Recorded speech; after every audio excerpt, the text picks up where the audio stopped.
Hey everybody, it's Megan from UpKept Nail Spa, and today we're going to talk about 4 little tips that you can use to make your nail polish last longer. The first one is to cap the edges. What is capping the edges? It's taking your nail polish, all coats, base coat, top coat, and color, and creating a seal across the top of the nail. Just dab that polish lightly across the tip.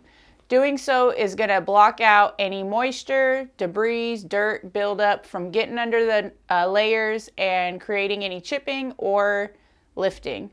Also, please wear gloves, especially when you're cleaning and working with harsh chemicals, as this will protect your nail polish as well. Remember to use your finger pads and not your fingernails. Our fingernails are not tools. That's what our finger pads are for. Fingernails are actually there to protect the soft layer of skin underneath.